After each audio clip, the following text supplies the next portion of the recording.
That was Michael Anthony, okay?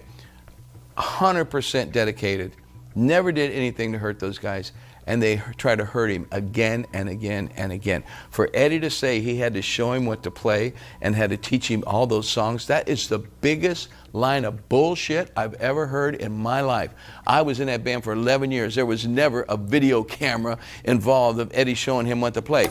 After years of silence, at 70, Michael Anthony, former bassist for the legendary rock band Van Halen, has broken his silence to reveal the shocking truth about his departure from the band and his chaotic relationship with Eddie.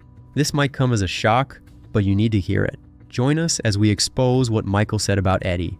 Michael Anthony developed his love for music at an early age, thanks to his father, who was a trumpet player. Inspired by his father, young Michael also learned to play the trumpet during his childhood. Music was a big part of his family life, and it influenced his passion for playing instruments. Anthony was born in Chicago, Illinois, where he spent part of his early years. However, his family moved a couple of times before finally settling in Arcadia, California in 1966. Arcadia is located next to Pasadena, the hometown of Alex and Eddie Van Halen, the brothers with whom Anthony would later form the legendary rock band Van Halen. This move played a major role in shaping Anthony's future in music, as he would later meet the Van Halen brothers and become part of their band. During his school years, Anthony showed interest in both music and sports. From 1967 to 1969, he attended Dana Junior High School in Arcadia. While at Dana Junior High, he joined the school's marching band, where he continued developing his musical talents. His ability to play instruments and perform in a band setting helped him build confidence in his skills. Aside from music, Anthony was also involved in sports. He participated in track and field, demonstrating his athletic abilities. He also played baseball, where he took on the role of a catcher. His talent in sports showed promise, and he could have pursued an athletic career. However, as he grew older, his passion for music became stronger, leading him to shift his focus completely toward playing instruments instead of sports. By the time he entered high school, Anthony had made the decision to fully dedicate himself to music. He spent a lot of time practicing and improving his skills as a musician. His dedication to music became even more evident as he progressed through high school, eventually preparing him for a future in the music industry. In 1972, Anthony successfully graduated from Arcadia High School.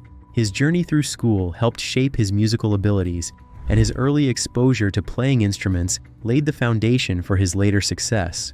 Not long after finishing high school, he would cross paths with Alex and Eddie Van Halen, eventually joining their band and making a name for himself as a bassist. But before he joined Van Halen, he had to pass through a certain stage in his life that no one could ever predict. Michael Anthony first became interested in playing the guitar as a teenager, but since most of his friends already played either the guitar or the drums, he decided to try something different, the bass guitar. One of his friends, Mike Hershey, gave him a Fender Mustang electric guitar. Instead of playing it as a regular guitar, Anthony removed the two highest strings and used it as a bass.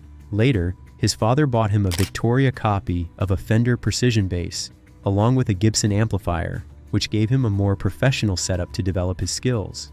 Anthony admired several famous bass players, especially Jack Bruce from the band Cream. He also looked up to Led Zeppelin's John Paul Jones and Harvey Brooks from Electric Flag. He studied their playing styles and used them as inspiration while developing his own techniques. Even though he was naturally left-handed, he learned to play the bass right-handed, a skill that set him apart from many other musicians. Anthony's musical journey started with a band called Poverty's Children. Over time, he played in several other bands, including Black Opal, Balls, and Snake. Among them, Snake was the most important band for him before he joined Van Halen. It was a three-member group where he played bass and also sang lead vocals.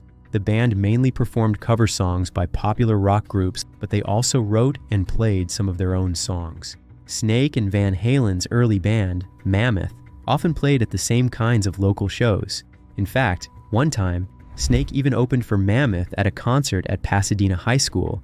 That night, Mammoth had a big problem. Their PA system stopped working. Without hesitation, Anthony stepped in and let them use Snake's PA system so they could continue their performance. Little did he know that this small act of kindness would eventually lead him to join Van Halen.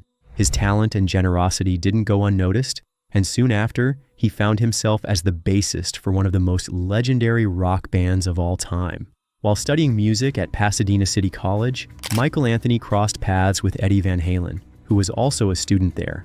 At the same time, the Van Halen brothers band Mammoth was going through a major change. Their bass player, Mark Stone, had left the group, and they needed a replacement. Eddie and Alex Van Halen invited Anthony to jam with them and see if he would be a good fit for the band. Even though Anthony had heard them play before, he was blown away by their skill when they played together. Their energy and talent impressed him so much that he immediately knew they were something special. After the jam session, the Van Halen brothers didn't waste any time. They asked Anthony to officially join the band. Some stories suggest that Anthony first spoke with his Snake bandmate, guitarist Tony Caggiano, for advice. Caggiano reportedly told him that joining Eddie Van Halen, a rising guitar genius, would be a great move. However, Anthony himself later clarified on his website that there was no hesitation. He accepted the offer right away. Over time, this version of the story became the widely accepted one. At the time, Anthony had been planning to continue his studies at a college in Santa Barbara after finishing at Pasadena City College.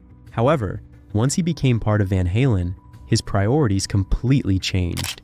He was so dedicated to the band that he decided to drop out of school just before earning enough credits for his degree.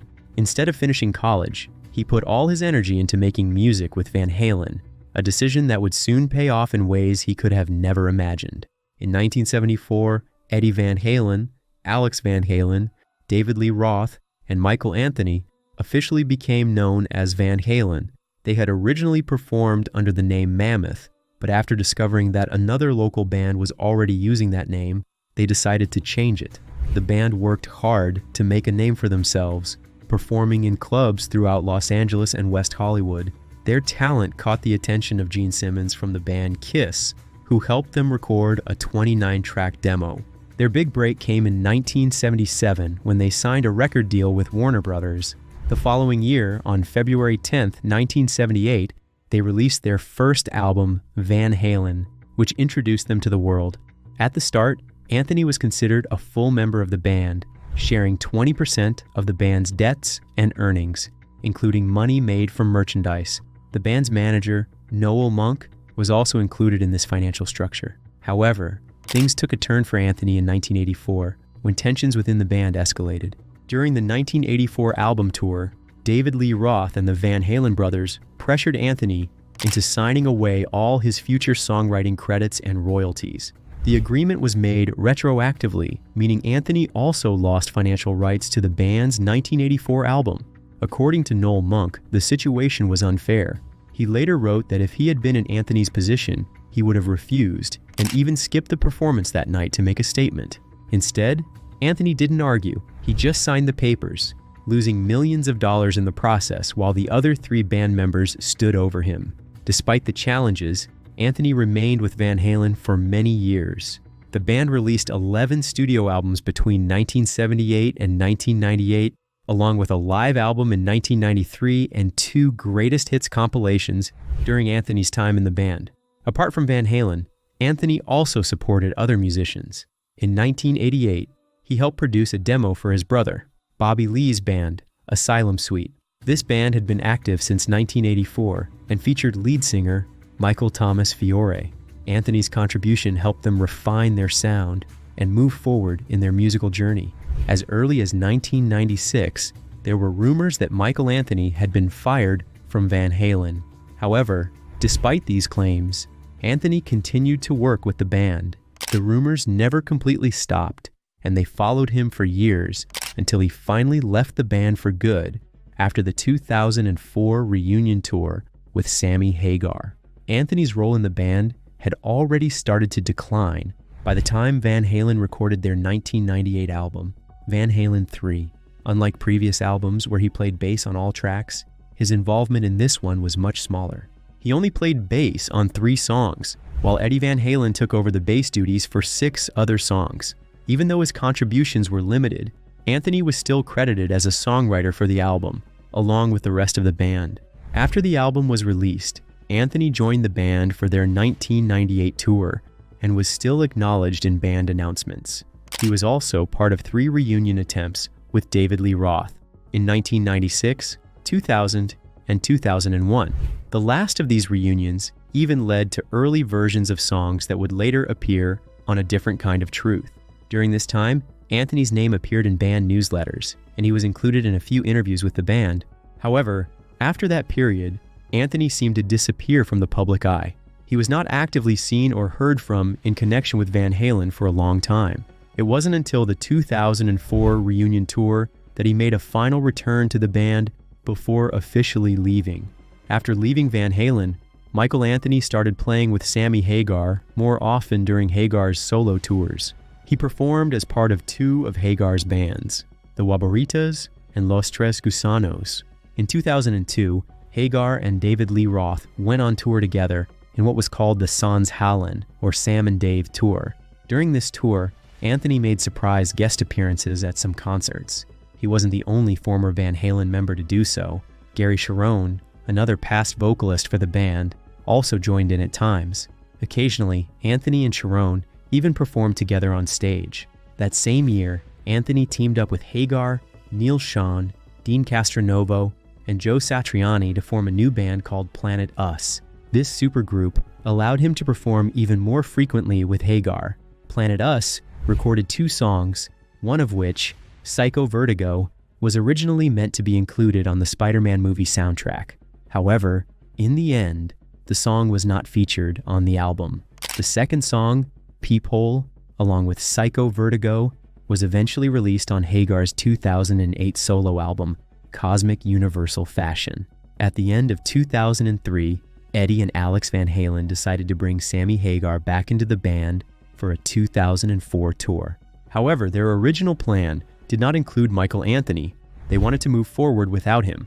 When Hagar found out, he refused to participate unless Anthony was also brought back. Because of this, the Van Halen brothers had no choice but to let Anthony return. However, there was a catch. Anthony had to accept a new contract with reduced royalties. This contract only lasted for the duration of the tour, meaning Anthony was no longer a permanent member of the band. In 2004, Van Halen released a compilation album called The Best of Both Worlds. The album included some of their greatest hits, as well as 3 brand new songs. However, Anthony was not involved in writing or recording these new songs. He didn't play bass on them, and his name was not credited for any of the new material. The only thing he contributed was backup vocals on all 3 tracks. In recent interviews, Anthony has revealed that he has not spoken to Eddie or Alex Van Halen since the 2004 tour. The only time he had any contact with them was when he briefly saw Alex at the funeral of Van Halen's drum technician, Greg Emerson. Anthony has also shared his thoughts on why his relationship with the Van Halen brothers fell apart. He believes that their dislike of Sammy Hagar's business ventures, such as his Cabo Wabo tequila brand, may have played a role. Since Anthony also started his own business selling his hot sauce brand, he thinks that this might have upset the Van Halen brothers, leading to the final split between him and the band. In the summer of 2006, Michael Anthony went on tour with Sammy Hagar as part of a band called The Other Half. This group featured Anthony and Hagar performing classic Van Halen songs, covering music from both the David Lee Roth and Sammy Hagar eras of the band. However, in September 2006, Eddie Van Halen made a big announcement. He had decided to replace Anthony with his own son, Wolfgang Van Halen, as Van Halen's new bass player. Then, in February 2007, Van Halen announced they would be going on a new tour with their original lead singer, David Lee Roth. The tour started on September 27, 2007. Anthony later revealed that he only found out about being replaced through the internet. He expressed his frustration, saying he was not happy that they were calling it a Van Halen reunion. He felt that a real reunion would include all the original members, not just some of them. At the official tour press conference, David Lee Roth agreed, stating that this tour was not a reunion, but a revision. Despite being left out of the tour, Anthony continued performing with Hagar. On February 25, 2007, the two musicians appeared together on live national television during a pre-race show for a NASCAR event.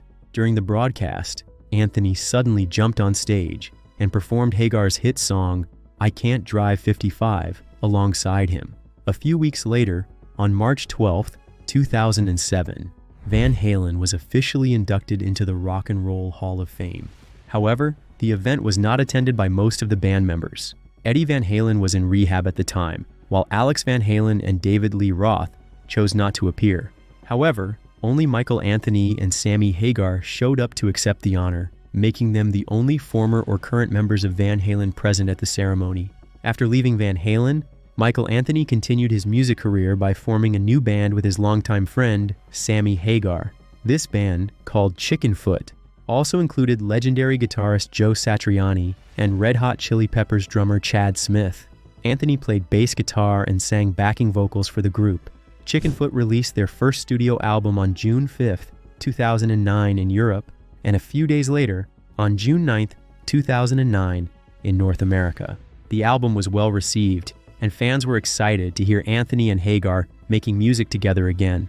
The band continued working on new material, and on September 27, 2011, they released their second album, titled Chickenfoot 3. A few years later, in 2014, Anthony became part of another supergroup called Sammy Hagar and the Circle. This band featured Sammy Hagar as the lead singer, Vic Johnson as the guitarist, and Jason Bonham on drums. With this band, Anthony continued to perform classic rock songs, including hits from Van Halen, Led Zeppelin, and Hagar's solo career. Michael Anthony and Eddie Van Halen shared a complex and evolving relationship throughout their time together in Van Halen. Anthony, the band's bassist, was known for his solid playing and distinctive backing vocals, which became a hallmark of the group's sound. Despite their musical synergy, personal and professional tensions often marred their association. In the early years, Anthony's contributions were integral to the band's success. However, as time progressed, internal dynamics shifted. During the 2004 reunion tour with Sammy Hagar, Anthony was reportedly asked to relinquish his licensing rights and accept a pay cut to participate. This period highlighted growing strains between him and the Van Halen brothers. The situation further deteriorated when Eddie replaced Anthony with his son, Wolfgang Van Halen, in 2006. This decision effectively ended Anthony's tenure with the band and deepened the rift between him and Eddie. Reflecting on this period, Anthony expressed regret that he and Eddie never reconciled before the guitarist's death in 2020, noting unresolved issues that continued to trouble him. Despite the professional disagreements, Anthony found some solace after Eddie's passing. He reconnected with Wolfgang Van Halen, attending a performance of Wolfgang's band, Mammoth WVH, in 2023. This meeting provided Anthony with a sense of closure, allowing him to honor the musical legacy he shared with Eddie while mending ties with the Van Halen family. However, while Michael Anthony and Eddie Van Halen's relationship was marked by both collaboration and conflict, efforts made after Eddie's death have helped to heal some of the lingering wounds, underscoring the enduring impact of their shared musical journey. While this was part of the reason Michael Anthony exposed most things he knew about Eddie, was it to free it off his chest or for speculation's sake? Nobody knows. What everyone cares about is that he finally let the cat out of the bag. Michael Anthony, who played bass for Van Halen for many years, recently shared his thoughts on why he left the famous rock band. His departure has been a topic of discussion for a long time, with many fans wondering what really happened. Now, Anthony is speaking openly about the personal and professional issues that led to his exit. One major reason for the tension was the way Eddie Van Halen treated him. According to Anthony, Eddie often criticized his skills as a musician and singer. Eddie would tell him that he wasn't good enough and needed to be shown exactly what to play. Anthony recalled that Eddie used to say that he had to tell him every note to play. These constant negative comments hurt Anthony's confidence over time. Anthony admitted that it made it look like Eddie never believed in him. He explained that it wasn't just about playing music. Eddie's criticism started to feel personal. Anthony felt like no matter how hard he tried, he was never seen as good enough in Eddie's eyes. This difficult relationship played a big part in why he eventually left the band. According to Anthony, Eddie even told him that if he ever left the band, his career would be over. These words hurt, but he refused to let them break his spirit. Despite Eddie's harsh words, Anthony's love for music remained strong. He admitted that he has been playing music all through his life, and he won't let another person's opinion ruin it for him. He wanted to keep doing what he loved, no matter what anyone said. Even though many people assumed he left Van Halen to join Chickenfoot, Anthony made it clear that it was not the case. According to Anthony, the situation in the band had simply become too difficult. The tensions with Eddie and other internal issues made it clear that things were no longer working out. He wasn't given a choice to leave on his own terms. Instead, it felt like he was being pushed out. After the fallout, he started working on side projects with Sammy Hagar, which eventually led to the formation of Chickenfoot. However, Anthony insists that starting Chickenfoot was never about leaving Van Halen. He and Sammy were simply looking for a way to enjoy making music again. He wanted to move forward, not because he was abandoning Van Halen, but because he still had a passion for playing. However, Anthony remained dedicated to his music, proving that he didn't need Van Halen to continue his career. Despite the difficult experiences with Eddie, he chose to focus on what mattered most, his love for playing bass and making music. Looking back on his time with Van Halen, Anthony chooses to focus on the positive. He expressed gratitude for the years he spent with the band and the music they created together. Anthony's departure from Van Halen may not have been on his own terms, but he has continued to pursue his passion for music. Even after the difficult experiences with Eddie and the band, he remains focused on what he loves most, playing bass and creating music. Michael Anthony experienced a strained relationship with Eddie Van Halen, the band's guitarist. This tension eventually led to Anthony's departure from the group. The discord between Anthony and Eddie became evident during Van Halen's 2004 tour. Reports suggest that Eddie's struggles with substance abuse and disagreements over Sammy Hagar's promotion of his Cabo Wabo tequila brand contributed to a tense atmosphere. It was during this period Anthony was reportedly forced to relinquish his licensing rights to the band's name and accept a pay cut, indicating a decline in his relationship with the Van Halen brothers. In 2006, the situation went further when Eddie replaced Anthony with his son, Wolfgang Van Halen. This move was unexpected for Anthony and felt like a betrayal, as he had been a long-standing member of the band. Eddie justified the replacement by suggesting that Anthony had effectively left the band to collaborate with Sammy Hagar on outside projects. Despite the professional fallout, Anthony expressed regret that he and Eddie never reconciled before Eddie's death in 2020. In an interview, Anthony mentioned that they actually hadn't spoken and unfortunately they didn't get a chance to. And it bothers him because they had some issues that were never resolved. This means that the relationship between Michael Anthony and Eddie Van Halen was marked by professional disagreements and personal misunderstandings. These issues led to Anthony's departure from the band and remained unresolved until Eddie's passing. If you enjoyed this video, like and subscribe, and also click the next video shown on your screen.